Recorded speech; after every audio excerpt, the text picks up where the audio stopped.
नमस्कार, आप देख रहे हैं जनता टीवी और आपके साथ में हूं अमित शर्मा। वक्त है 25 मिनट में भारत का। पश्चिम बंगाल में 1 अप्रैल गुरुवार को विधानसभा के दूसरे चरण के लिए वोट डाले जाएंगे, जिसमें नंदीग्राम समेत 30 सीटों पर वोटिंग होगी।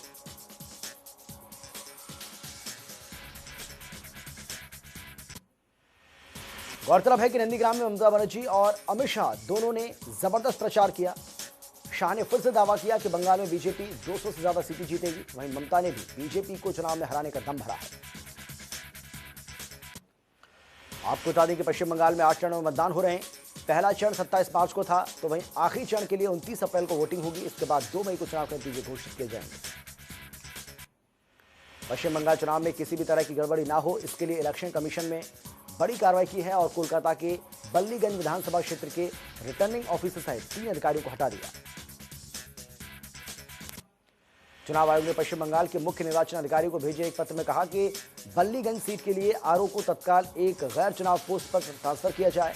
आयोग ने रिटर्निंग अधिकारी का पद जल्द से जल्द भरने के लिए 3 अधिकारियों का एक पैनल भी मांगा। बीजेपी के राष्ट्रीय अध्यक्ष जेपी नड्डा ने बंगाल के हुगली में एक जनसभा को संबोधित किया। इस दौरान उन्होंने बंगाल की ममता सरकार के खिलाफ जमकर हमला बोला। हुगली में बीजेपी प्रमुख जेपी नड्डा ने हुंकार भरते हुए कहा कि ममता दीदी डर गई हैं, वो नंदीग्राम हार रही हैं। जेपी नड्डा ने कहा कि महिलाओं के अपहरण, हत्या के प्रयास और अनसुलझे मामलों में पश्चिम बंगाल नंबर 1 पर है। विधानसभा चुनाव के तीसरे चरण के तहत केंद्रीय गृह मंत्री अमित शाह ने चिरांग में रैली को संबोधित किया और विपक्ष पर जमकर निशाना साधा। शाह ने कांग्रेस पर हमला बोलते हुए कहा कि कांग्रेस कभी भी हिंसा, आतंकवाद और आंदोलन समाप्त नहीं करना चाहती। उन्होंने कहा कि बीजेपी की डबल इंजन सरकार के माध्यम से असम को विकास के रास्ते पर ले जाने का काम किया। इस दौरान शाह ने राहुल गांधी पर तंज कसा और कहा कि राहुल गांधी आजकल एक टूरिस्ट की तरह असम में है। शाह ने साथ ही कहा कि पीएम मोदी ने असम के विकास के लिए ढेर सारे काम किए। शाह ने कहा कि असम का गौरव गैंडों का काजीरंगा के जंगलों में घुसपैठिए शिकार करते थे। शाह ने कहा कि हमारी सरकार ने काजीरंगा की भूमि को घुसपैठियों से मुक्त कराकर गैंडों के शिकार को रोकने का काम किया। कांग्रेस नेता राहुल गांधी भी चुनाव प्रचार के लिए असम के रण में उतरे, जहां उन्होंने कामरूप जिले में 2 रैलियों को संबोधित किया। इस दौरान राहुल गांधी फिर से कामरूप में रैली को संबोधित करते हुए राहुल गांधी ने दीपांचल दास का मुद्दा उठाया, जिसकी साल 2019 में सीएए के विरोध प्रदर्शन के दौरान गुवाहाटी में जान चली गई थी। राहुल गांधी ने कहा कि दीपांचल दास सिर्फ एक युवा नहीं था, बल्कि एक विचार था। राहुल गांधी ने कहा कि कांग्रेस गारंटी देती है कि असम में सरकार बनते ही सबसे पहले हम सीएए को लागू नहीं होने देंगे। आपको बता दें कि इससे पहले राहुल गांधी ने असम के कामाख्या देवी मंदिर में पूजा अर्चना की। देश में कोरोना वायरस के बढ़ते खतरे के बीच टीकाकरण जारी है। देश में चल रहे कोरोना टीकाकरण कार्यक्रम का दायरा गुरुवार से और बढ़ने जा रहा है। आपको बता दें कि देश में 1 अप्रैल से 45 साल से अधिक उम्र के लोगों को भी कोरोना का टीका लगाया जाएगा। इसके पहले 45 साल से अधिक उम्र के उन्हीं लोगों को कोरोना वैक्सीन लग रही थी जो गंभीर बीमारी से पीड़ित हैं। सरकार ने बताया कि अब तक के आंकड़ों के मुताबिक कोरोना से होने वाली 80% मौतें 45 साल से अधिक उम्र के लोगों की हुई। सरकार की ओर से यह भी साफ किया गया कि एक बार 45 प्लस वाले लोगों को वैक्सीन लग जाने के बाद 45 से नीचे उम्र के लोगों को भी वैक्सीन लगाई जाएगी। देश के पूर्व प्रधानमंत्री और जेडीएस नेता एचडी देवगौड़ा कोरोना पॉजिटिव पाए गए हैं। पूर्व प्रधानमंत्री देवगौड़ा ने ट्वीट कर इसकी जानकारी दी है। आपको बता दें कि एचडी देवगौड़ा के अलावा उनकी पत्नी चेन्नामा भी कोरोना पॉजिटिव पाए गए।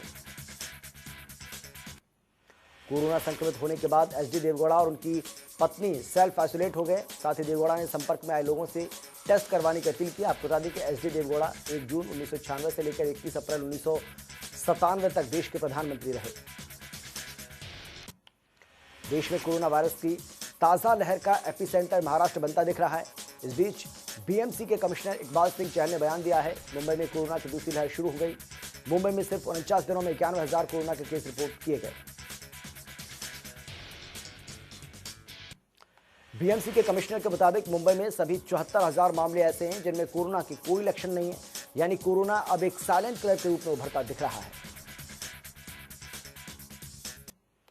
राजधानी दिल्ली में बढ़ते कोरोना संकट को देखते हुए दिल्ली एयरपोर्ट ने बड़ा फैसला लिया। जिन राज्यों में कोरोना के केस तेजी से बढ़ रहे हैं उन राज्यों से दिल्ली आने वाले यात्रियों की एयरपोर्ट पर रैंडम कोविड जांच की जाएगी।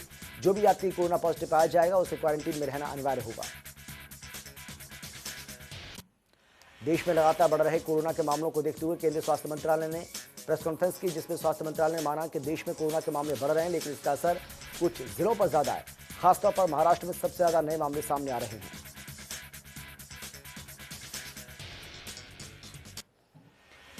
केंद्रीय स्वास्थ्य सचिव राजेश भूषण ने कहा कि देश में 10 जिले जहां सक्रिय मामलों की संख्या सबसे ज्यादा है, इसमें 8 शहर महाराष्ट्र के हैं। उन्होंने कहा कि महाराष्ट्र में फरवरी के दूसरे हफ्ते में एक दिन में औसतन 32 मौतें हो रही थी, जो अब बढ़कर 118 हो गई। पंजाब में कम कोरोना टेस्ट को लेकर राजेश भूषण ने नाराजगी जताई। उन्होंने कहा कि पंजाब की पॉजिटिविटी रेट लगभग 9% है और इसका सीधा सा मतलब यह है कि वहां पर्याप्त संख्या में टेस्ट नहीं हो रहे।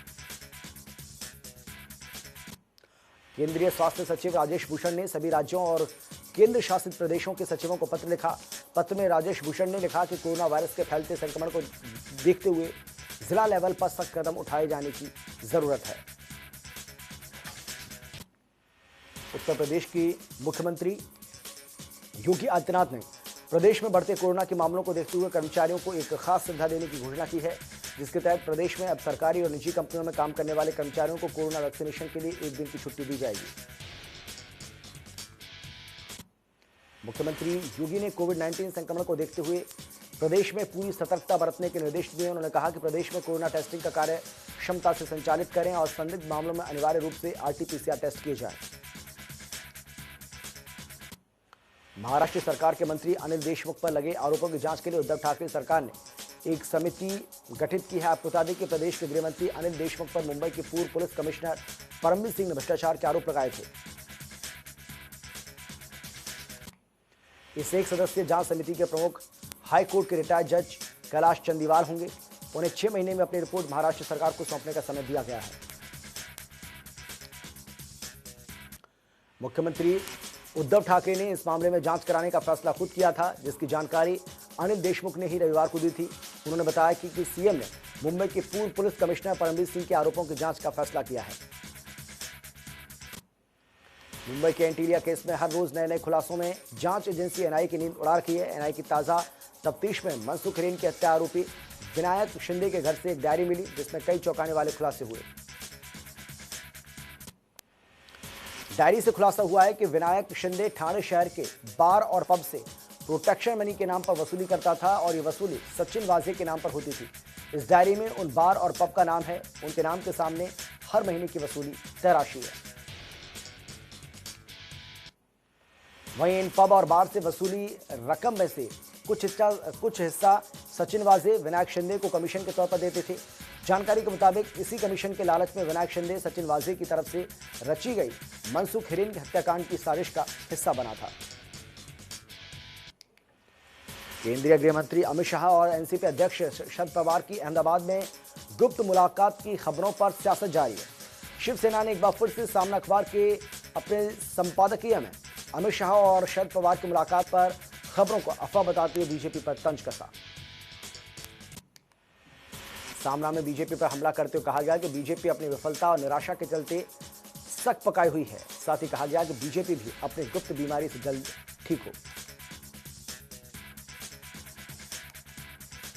बाहुबली मुख्तार अंसारी को यूपी जेल में शिफ्ट करने में इंतजार बढ़ता जा रहा है। दरअसल मुख्तार अंसारी को बुधवार दोपहर रोपड़ जेल से मोहाली की कोर्ट में पेश किया गया। पेशी के बाद उसे रोपड़ जेल भेज दिया गया। आपको बता दें कि अंसारी को व्हील चेयर से अदालत लाया गया था।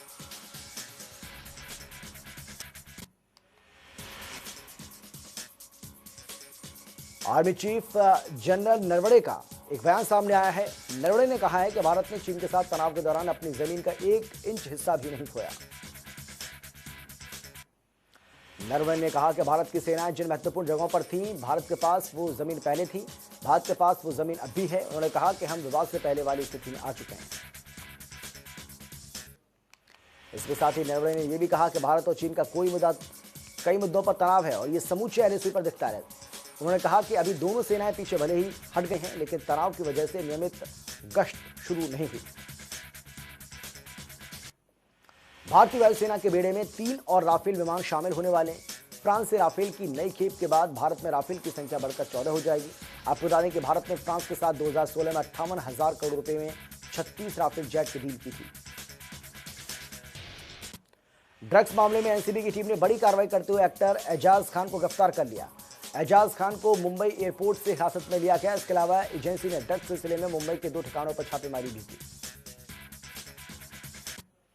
एनसीबी को शक है कि एजाज खान ड्रग लॉर्ड फारूक बटाटा और उसके बेटे शादाब बटाटा के साथ काम करता है और ड्रग्स रैकेट का हिस्सा है। आपको बता दें कि एजाज से मंगलवार रात एनसी ने घंटों पूछताछ की। इसके बाद उसे गिरफ्तार कर लिया गया।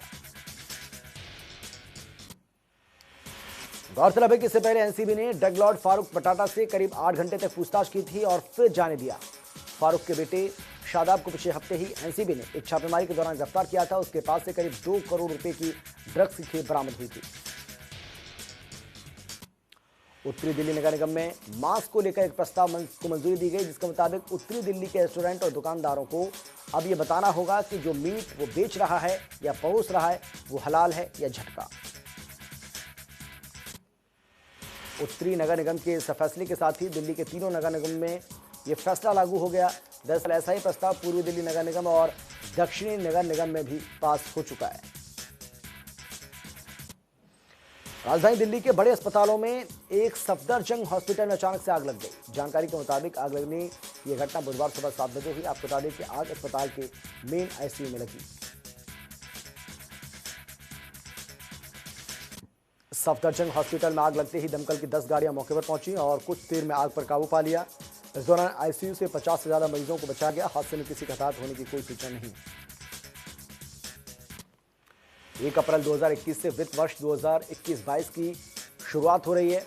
इसके साथ ही कई ऐसे नियमों में बदलाव हो रहा है जिसका सीधा असर आम आदमी के जीवन पर पड़ेगा। नए वित्त वर्ष की शुरुआत महंगाई के तड़के के साथ होने के आसार है। बताया जा रहा है कि 1 अप्रैल 2021 से टीवी, फ्रिज, एसी और हवाई सफर महंगा होने जा रहा है। रोजमर्रा के इस्तेमाल की कई चीजों के दाम बढ़ सकते हैं। तेलंगाना के मंत्री मल्ला रेड्डी का एक वीडियो सोशल मीडिया पर वायरल हो रहा है, जिसमें मल्ला रेड्डी हैदराबाद के कबड्डी प्रतियोगिता के दौरान गिर जाते। हालांकि गनीमत यह रही कि मल्ला रेड्डी को इस दौरान कोई चोट नहीं आई। पाकिस्तान के प्रधानमंत्री इमरान खान ने भारत के पीएम नरेंद्र मोदी को पत्र लिखा है, जिसमें उन्होंने एक बार फिर से कश्मीर का राग अलापा। बता दें कि इमरान खान ने यह पत्र पाकिस्तान नेशनल डे के मौके पर पीएम मोदी की ओर से लिखे पत्र के जवाब में लिखा। पाकिस्तान के प्रधानमंत्री इमरान खान ने पत्र में लिखा कि दक्षिण एशिया में शांति और स्थिरता के लिए भारत और पाक के बीच जम्मू कश्मीर समेत सभी मुद्दों का हल जरूरी है। उन्होंने कहा कि पाकिस्तान के लोग भारत समेत सभी पड़ोसियों के साथ शांतिपूर्ण रिश्ता चाहते हैं। इमरान खान ने भारत के लोगों को कोविड-19 से लड़ने के लिए शुभकामनाएं दी। साथ ही उन्होंने कहा कि रचनात्मक बातचीत के जरिए सकारात्मक माहौल का निर्माण जरूरी है। गौरतलब है कि पीएम मोदी ने पाकिस्तान के नेशनल डे पर पीएम इमरान खान को बधाई दी थी। पीएम मोदी ने इमरान को लिखे पत्र में पड़ोसी देशों के बीच भरोसे के रिश्ते को मजबूत करने पर बल दिया। हरियाणा में 1 अप्रैल यानी कि कल से गेहूं और सरसों की खरीद शुरू होगी, जिसे लेकर प्रदेश सरकार की तैयारी पूरी हो चुकी है। सरकार इस साल फसल खरीदे और उसके भुगतान को लेकर काफी गंभीर भी नजर आ रही है। हरियाणा सरकार ने फसल खरीद को लेकर जरूरी दिशा निर्देश जारी कर दिए। प्रदेश सरकार का दावा है कि अगर समय पर किसानों को फसल की पेमेंट न हुई तो किसानों को ब्याज दिया जाएगा। हरियाणा में फसल खरीद से पहले सीएम मनोहर लाल ने प्रेस कॉन्फ्रेंस की और बताया कि 1 अप्रैल से प्रदेश में शुरू हो रही फसल खरीद को लेकर एसओपी बनाई गई है। साथ ही सीएम ने कहा कि किसान को भुगतान में देरी होने पर 9% ब्याज मिलेगा। मुख्यमंत्री मनोहर लाल ने इस दौरान कहा कि 1 अप्रैल से सीएम अंत्योदय योजना की शुरुआत भी हो रही है। इस योजना से करीब 1 लाख लोगों को फायदा होगा। सीएम ने साथ ही कहा कि कोरोना की तीसरी वेव शुरू हो गई है, जिससे बचने के लिए सीएम ने सभी लोगों से मास्क और सैनिटाइजर का इस्तेमाल करने की अपील की और कहा कि कोरोना से बचने के लिए सभी सावधान रहें।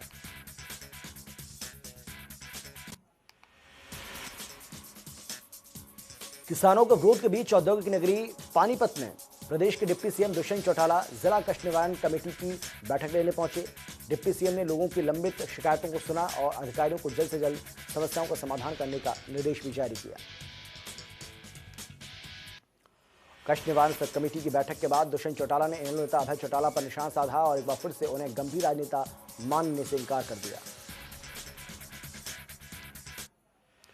यमुनानगर की जगाधरी मंडी में फसल खरीद को लेकर तैयारियां पूरी हो चुकी हैं। आपको बता दें कि यमुनानगर में करीब 3,60,000 मीट्रिक टन खरीद का लक्ष्य रखा गया। मंडी में खरीद को लेकर हर प्रकार की व्यवस्था की गई है ताकि किसानों को कोई भी दिक्कत ना आए। वहीं रेवाड़ी जिले में भी फसल खरीद को लेकर मंडी प्रशासन की तरफ से तैयारी कर ली गई है। आपको बता दें कि सरकार ने फसल खरीद को लेकर मंडी प्रशासन को निर्देश जारी करते हुए कहा कि किसानों को फसल खरीद के समय किसी भी तरह की कोई परेशानी ना हो।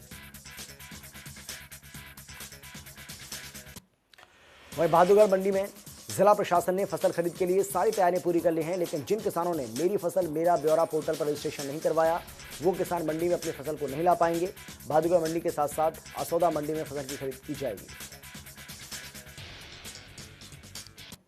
इंद्री के रामगढ़ छाने गांव को करीब 27 साल के बाद इंद्री नगर पालिका में विधिवत रूप से शामिल किया गया। अब यहां पर नगर पालिका की ओर से विकास कार्य करवाए जाएंगे, साथ ही सभी मूलभूत सुविधाएं भी रामगढ़ छानों को मिलेंगी। गौरतलब है कि जब इंद्री में पंचायत के बाद नगर पालिका स्थापित की गई थी उस समय रामगढ़ छानों गांव को भी इंद्री नगर पालिका में शामिल करने की प्रक्रिया शुरू हुई थी। इंद्री के नन्हेड़ा स्थित राजकीय मॉडल संस्कृति प्राथमिक स्कूल को मुख्यमंत्री स्कूल सुंदरीकरण योजना हरियाणा में उपमंडल स्तर पर प्राथमिक स्कूलों को प्रतियोगिता में प्रथम स्थान हासिल हुआ। स्कूल की इस कामयाबी को लेकर गांव वासियों, स्कूली बच्चों, अभिभावकों और स्कूल प्रशासन में खुशी का माहौल बना हुआ है। इससे पहले 2017 में भी स्कूल जिला स्तर पर प्रथम स्थान हासिल कर चुका है। गोहाना अनाज मंडी का एसडीएम प्रदीप कुमार ने औचक निरीक्षण किया। इस दौरान मंडी में सफाई व्यवस्था को लेकर उन्होंने अधिकारियों को फटकार लगाते हुए मंडी समेत सभी परचेज केंद्रों पर जल्द सफाई करवाने के आदेश जारी किए। इसके अलावा गोहाना एसडीएम ने मंडी में फसल बेचने आने वाले किसानों के लिए ठहरने और पानी की व्यवस्था करने के आदेश जारी किए। एसडीएम के इस निरीक्षण के दौरान मार्केट कमेटी के अधिकारी भी मौजूद रहे। रोहतक पीजीआई में 2 डॉक्टर समेत 22 लोग कोरोना संक्रमित पाए गए। आपको बता दें कि इन 22 लोगों में से 19 पीजी छात्र हैं और फैकल्टी सदस्य शामिल हैं। वहीं पीजीआई में एक साथ 22 लोग कोरोना संक्रमित मिलने से हड़कंप मच गया, जिसके बाद 2 दिन के लिए लेबर रूम को बंद कर दिया गया। पूरी जगह को सैनिटाइज किया गया। करनाल में कोरोना का कहर लगातार बढ़ता जा रहा है। आपको बता दें कि जिले में 60 और नए मामले सामने आए। कोरोना के बढ़ते मामलों को देखते हुए स्वास्थ्य विभाग की ओर से जिला प्रशासन को 2 गांव समेत 6 एरिया को कंटेनमेंट जोन बनाए जाने के लिए भी लिखा गया। पुराना होडल मार्ग पर दुकान निर्माण के लिए नींव की खुदाई के दौरान बराबर में खड़ी 20 फुट की दीवार गिरने से 3 मजदूर घायल हो गए, जिनको करीब 1 घंटे की कड़ी मशक्कत के बाद जेसीबी की मदद से बाहर निकाला गया। वहीं थाना प्रभारी संतोष कुमार ने बताया कि सूचना मिलने के तुरंत बाद मौके पर जाकर मलबे में दबे लोगों को निकाला गया, जिनका इलाज के लिए जिला अस्पताल भेज दिया गया। फिलहाल पुलिस ने मामले की जांच भी शुरू कर दी है।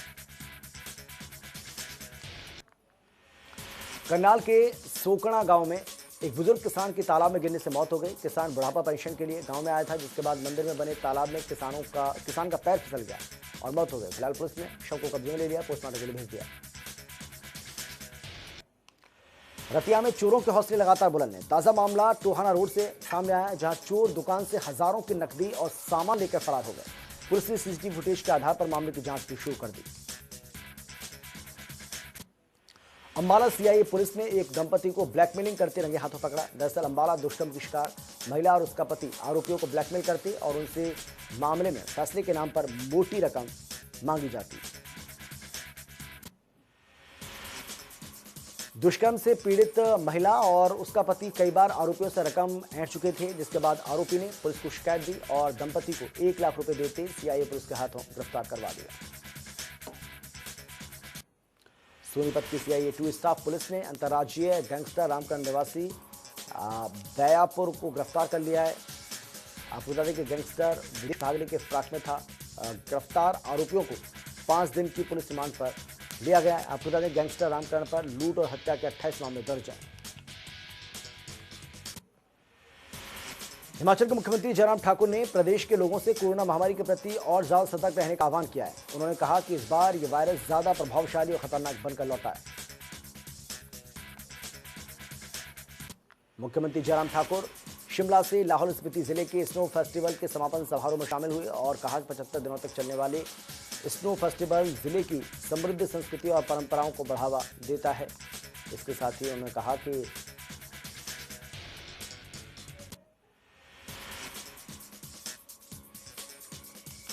आगे बढ़ते हैं। मुख्यमंत्री जयराम ठाकुर ने कहा है कि अटल सुरंग में विकास के नए रास्ते खोलें, क्योंकि इससे लोगों को साल भर में संपर्क की सुविधा मिली है। उन्होंने कहा कि टनल को राष्ट्र को समर्पित करने से पहले यहां केवल 17 होम स्टे थे और आज पर्यटकों की जरूरतों के हिसाब से 450 यानी कि 450 से ज्यादा होम स्टे थे। हिमाचल प्रदेश के सरकारी स्कूलों में पढ़ने वाले नॉन बोर्ड कक्षाओं के विद्यार्थियों को अगली कक्षा में प्रमोट करने का फैसला हुआ है। प्रदेश उच्च शिक्षा निदेशालय ने इस संबंध में लिखित निर्देश भी जारी कर दिए। आपको बता दें कि हिमाचल के सरकारी स्कूलों में पढ़ने वाले पहली से 9वीं और 11वीं कक्षा के हजारों विद्यार्थी बिना परीक्षा परिणाम के आधार पर अगली कक्षाओं में प्रमोट किए जाएंगे।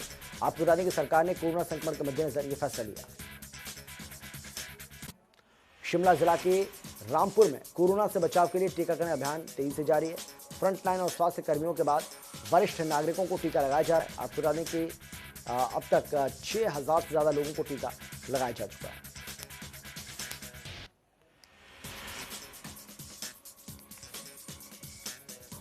हिमाचल प्रदेश की शान अटल रोहतांग टनल पर्यटकों की पहली पसंद बन गई है। 26 दिसंबर 2020 के दिन 5450 वाहनों के गुजरने का रिकॉर्ड 28 मार्च को टूटा और बीते रविवार को 5674 वाहन सुरंग से आर पार हुए। हिमाचल प्रदेश में गर्मी का कहर दिखाना गर्मी शुरू कर चुकी है।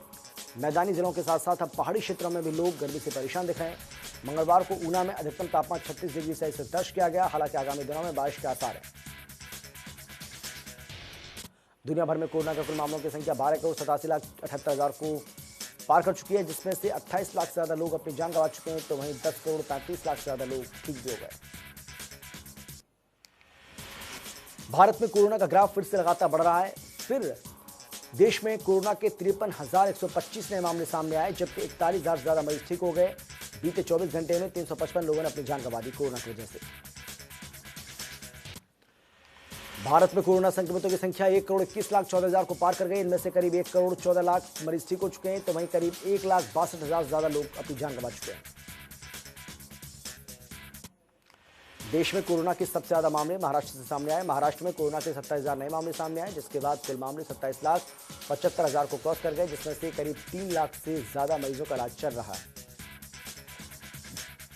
राजधानी दिल्ली में कोरोना संक्रमण फिर से बढ़ रहा है। 24 घंटे में 992 मामले सामने आए, जिसके बाद संक्रमितों का कुल आंकड़ा 6,60,000 को पार कर गया, जिसमें से 7,000 से ज्यादा मरीजों का इलाज चल रहा है। वहीं यूपी में कोरोना के कुल मामलों की संख्या 6,15,000 को पार कर गई। इसमें से 8,800 से ज्यादा मरीजों की मौत हो गई, तो वहीं 9,000 से ज्यादा केस अभी भी एक्टिव हैं।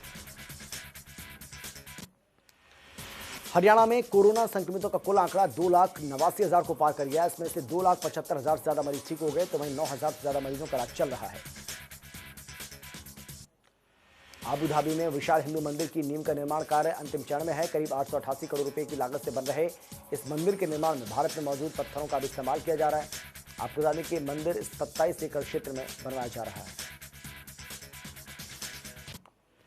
पाकिस्तान के प्रधानमंत्री इमरान खान कोरोना वायरस संक्रमण से पूरी तरह से ठीक हो गए। इस बात की जानकारी पाकिस्तानी सांसद फैजल जावेद ने दी है। इमरान खान की 20 मार्च को कोरोना रिपोर्ट पॉजिटिव आई थी।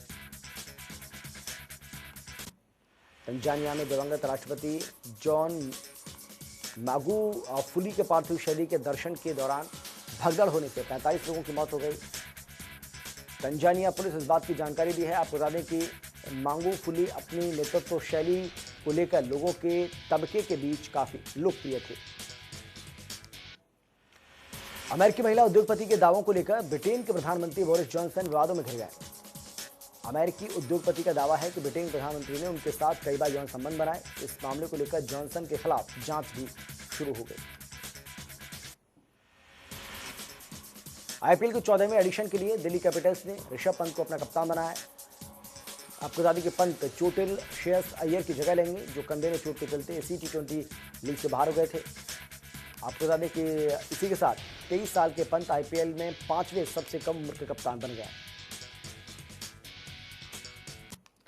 9 अप्रैल से शुरू होने जा रही दुनिया की सबसे बड़ी T20 लीग के लिए सभी टीमों ने तैयारी शुरू कर दी है।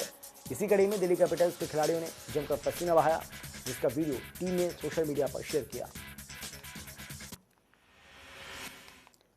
तो 25 मिनट में भारत में फिलहाल इतना ही। छोटे से ब्रेक के बाद फौरन लौट रहे हैं, आप देखते रहिए जनता टीवी।